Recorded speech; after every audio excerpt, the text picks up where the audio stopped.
Imaginez un monde où chaque pas que vous faites ne vous fait pas avancer d'1 mètre, mais d'une distance équivalente à 1,5 fois le tour de la Terre.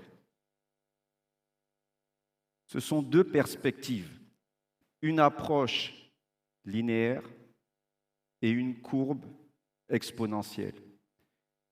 Et le danger, c'est de ne pas y prêter attention, parce qu'une courbe exponentielle et une droite linéaire sont confondues au départ. Nous sommes sur le point d'être emportés par une tornade.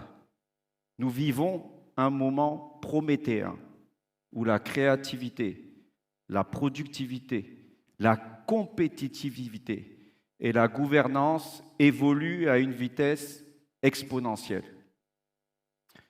Pendant 150 000 ans, le monde a été linéaire et local.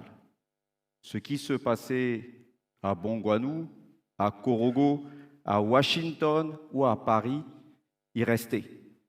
Aujourd'hui, nous vivons dans un monde qui est global et interconnecté. Un virus qui s'échappe d'un laboratoire d'une province chinoise a immobilisé le monde entier, fermé des aéroports et confiné des milliards d'individus. Il y a 2 semaines, un logiciel développé en Inde a bloqué des serveurs aux États-Unis et a immobilisé des aéroports partout dans le monde. La magnitude de cette accélération, de cette différence entre un état d'esprit linéaire et un état d'esprit exponentiel est incroyable. 30 pas linéaires, 30 mètres. 30 pas exponentiels, 45 fois le tour de la Terre. Mais avant de rentrer dans le vif du sujet, je vais vous poser une question et vous essaierez durant toute l'intervention de trouver la réponse. Que feriez-vous si vous aviez entre les mains le pouvoir de changer la vie de millions d'individus avec une seule innovation? Il y a des millénaires, un titan nommé Prométhée vola le feu sacré des dieux pour l'apporter à l'humanité. Ce feu sacré représentait la connaissance, le progrès et l'abondance. Il a permis aux hommes de se réchauffer, de construire des outils pour se défendre contre les prédateurs et de créer la civilisation. Mais Prométhée a été durement puni par Zeus. Nous rappelons que cette connaissance immense vient toujours avec son lot de responsabilités. L'intelligence artificielle est notre nouveau feu prométhéen. L'intelligence artificielle peut changer profondément et durablement l'humanité. Le feu réchauffe, mais le feu brûle. Qu'est-ce que l'intelligence artificielle? C'est important de le synthétiser puisqu'on va beaucoup en parler, les quelques minutes qui nous unissent. L'intelligence artificielle est juste une sous-division de l'informatique qui permet de simuler les capacités cognitives humaines. L'intelligence artificielle, ce sont les données, les algorithmes, la puissance computationnelle et la puissance de stockage. La partie la plus importante, ce sont les données, parce que les données sont à l'intelligence artificielle ce que le combustible est à la fission nucléaire. Sans données, l'intelligence artificielle ne peut ni apprendre, ni s'améliorer, ni être déployée. Quand on comprend ce qu'est l'intelligence artificielle, vous pouvez me dire, OK, mais en quoi cela nous concerne à nous en tant qu'Africains? Je vous l'ai dit, mindset linéaire versus mindset exponentiel. Et on peut avoir tendance au début de ne pas se rendre compte qu'on est concerné. L'Afrique, on en a discuté, on a eu quelques chiffres tout à l'heure, est censé être le continent le plus riche du monde en ressources naturelles. On est tous d'accord sur ça. Et pour autant, sur les 105 trillions de dollars qui ont été générés par tous les pays du monde, l'Afrique n'a contribué qu'à hauteur de 2,7%. On est le continent le plus riche en ressources naturelles, mais on ne contribue qu'à hauteur de 2,7%. Pourquoi? En partie et en majorité parce que nous avons loupé toutes les révolutions industrielles qui ont pourtant permis de changer d'autres parties du monde. Aujourd'hui, nous ne devons pas louper cette nouvelle révolution. Nous ne devons pas manquer ce moment prométhéen. Et l'intelligence artificielle peut être ce catalyseur de croissance, ce catalyseur d'innovation.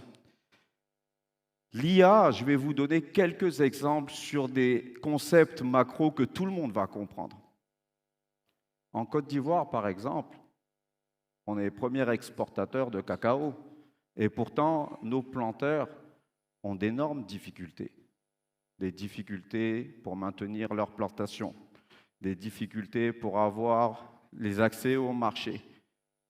L'intelligence artificielle permet dans d'autres pays, à travers des capteurs IoT et des algorithmes d'IA, de prédire les besoins en fertilisation, les besoins en irrigation, permet de détecter en amont les mauvaises cultures et pourrait aider nos agriculteurs à optimiser leur travail et permettre de la même façon à la Côte d'Ivoire d'améliorer ses exportations. On a le problème de la santé. En Côte d'Ivoire, on a d'énormes problèmes à ce niveau-là. Et on a beau avoir des investissements structurels qui sont faits, les personnes qui sont dans des zones reculées ont des difficultés pour avoir accès à ces soins. Nous avons des problèmes d'infrastructures, on manque d'hôpitaux, on manque de lits et on manque même de ressources pharmaceutiques, le dispatching.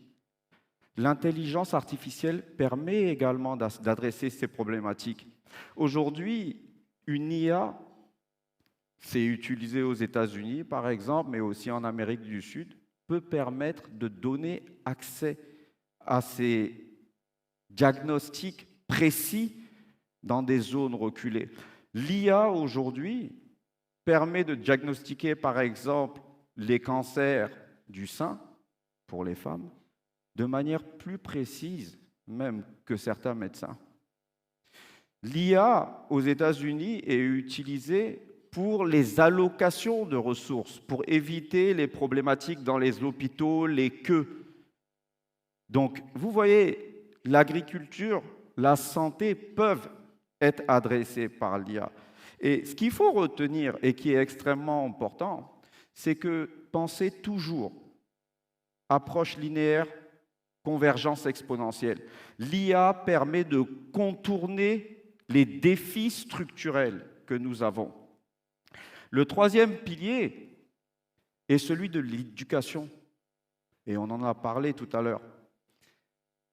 En Côte d'Ivoire, combien de temps il va nous falloir pour construire des universités, former des enseignants qualifiés pour adresser le besoin pressant que nous avons, même avec tous les efforts du monde?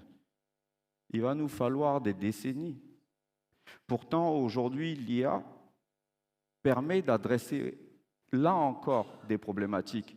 Pour ceux qui sont familiers, c'est ce que fait par exemple la Khan Academy en proposant aux enfants des parcours scolaires adaptés, en anticipant les risques de décrochage et en donnant en fait à l'enfant la formation dont il a besoin.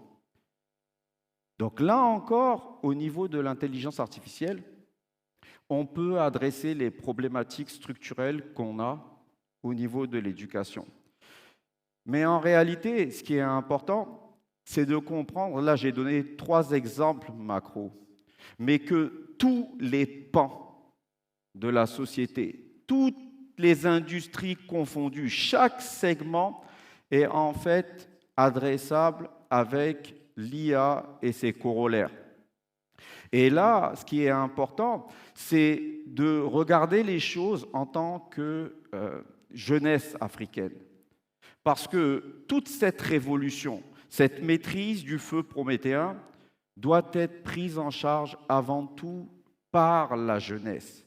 Pourquoi? Tout simplement parce qu'en réalité, on parle énormément d'entrepreneuriat en Afrique, on peut changer tout le paradigme, la jeunesse peut changer le paradigme grâce à cette révolution en cours. Pour l'expliquer de manière très claire, on est à un moment, pour la première fois depuis l'histoire de l'humanité, où un homme peut être aussi puissant qu'un pays. Un jeune peut aujourd'hui compétir avec une multinationale. Parce que ce qu'il se passe autour de l'IA nécessite en fait une accélération qui est telle que chaque jeune peut adresser une problématique de manière transverse. Vous prenez aujourd'hui des soucis qu'on a localement en Côte d'Ivoire. La jeunesse peut développer des modèles, former des algorithmes et adresser ces problématiques-là. Quand on regarde les choses sous ce prisme-là, on peut aussi se poser la question, OK, mais quels sont les risques et quelles sont les opportunités?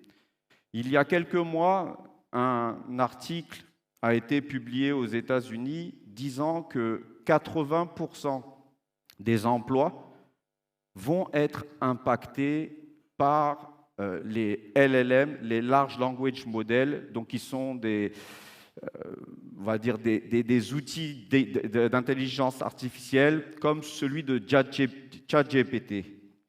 Donc 80% des emplois vont être touchés. Et donc on m'a posé la question en Côte d'Ivoire, oui, mais est-ce que ça veut dire qu'on va perdre notre emploi? Est-ce que ça veut dire que l'intelligence artificielle va nous remplacer? Là encore, je tiens à attirer votre attention. Les problématiques européennes ou américaines ne sont pas des problématiques africaines.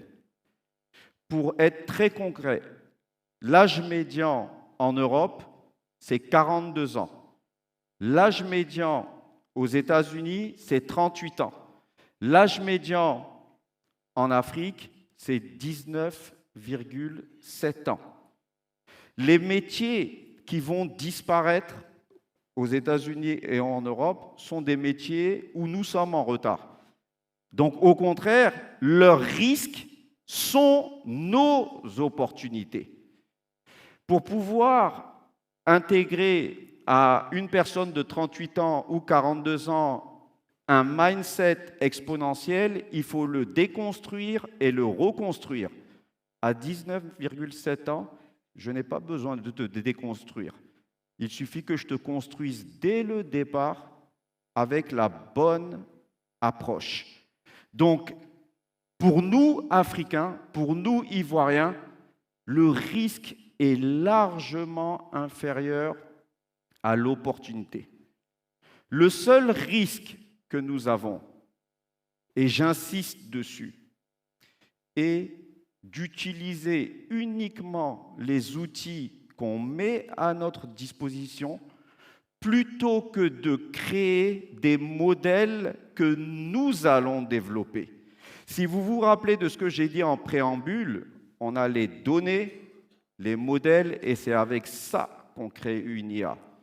Et donc le grand danger, si nous ne développons pas nos propres modèles d'intelligence artificielle, le grand danger, c'est finalement, avec l'accélération qu'il y a, d'être absorbé et de finalement perdre notre culture, nos racines, et de donner la chose la plus importante à l'heure actuelle dans la convergence en cours, perdre nos données.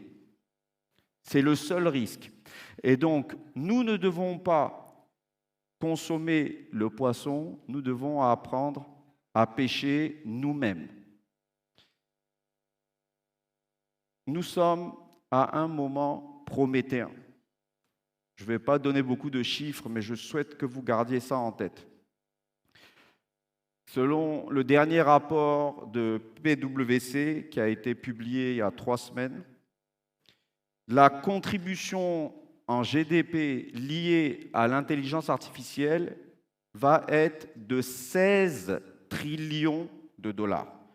Je vous ai dit que le GDP mondial, le PIB mondial, était de 105 trillions de dollars. Okay? L'Afrique contribue à hauteur de 2,7%. Dans 7 ans, il y a 16 trillions qui vont être générés. Malgré tous les investissements structurels que l'Afrique est en train de faire, les routes, les hôpitaux, tout ce que vous voulez, les universités, sur un mindset linéaire, sur la même période, c'est 400 milliards de dollars. Vous voyez le danger qu'il y a à l'heure actuelle à rester assis et puis à croire qu'on n'est pas concerné par tout ce qui est en train de se passer, c'est que si nous ne faisons pas en sorte de prendre ce virage-là, vous voyez cette révolution industrielle qui est en cours, si nous ne faisons pas en sorte, tous ensemble, d'œuvrer pour ne pas manquer ce virage. J'entendais Madame l'ambassadrice parler de l'île de Gorée et des 400 ans d'esclavage. Ce n'est pas 400 ans d'esclavage qu'on va avoir, c'est 400 000 ans. Et je ne plaisante pas et je suis extrêmement sérieux, parce qu'il suffit de regarder les chiffres. Les chiffres sont disponibles. On ne pourra jamais rattraper le retard sur un mindset linéaire. Là, on a une opportunité qui, soit elle est adressée et on a la possibilité de résorber le gap, soit elle n'est pas adressée et c'est terminé. C'est terminé. À quelques jours de la célébration de la fête d'indépendance, entre guillemets, de notre beau pays, la Côte d'Ivoire, mais également de tous les autres pays d'Afrique francophone, faisons en sorte de ne pas manquer ce virage. Je vous ai posé une question en introduction et je vous ai dit, que feriez-vous si vous aviez entre vos mains la capacité de changer la vie de millions d'individus? Chères sœurs, chers frères, chers amis, ce feu prométhéen, il est entre vos mains, ici et maintenant. Alors, nous devons prendre nos responsabilités et faire en sorte que la Côte d'Ivoire soit le pays qui donnera l'exemple à toute l'Afrique pour bâtir une Afrique pleine de son potentiel qui existe depuis le début de l'humanité. Faisons tous ensemble en sorte de prendre le virage de la bonne façon afin de changer le paradigme actuel d'une Afrique qui tend la main en une Afrique motrice de l'économie mondiale. Je vous remercie.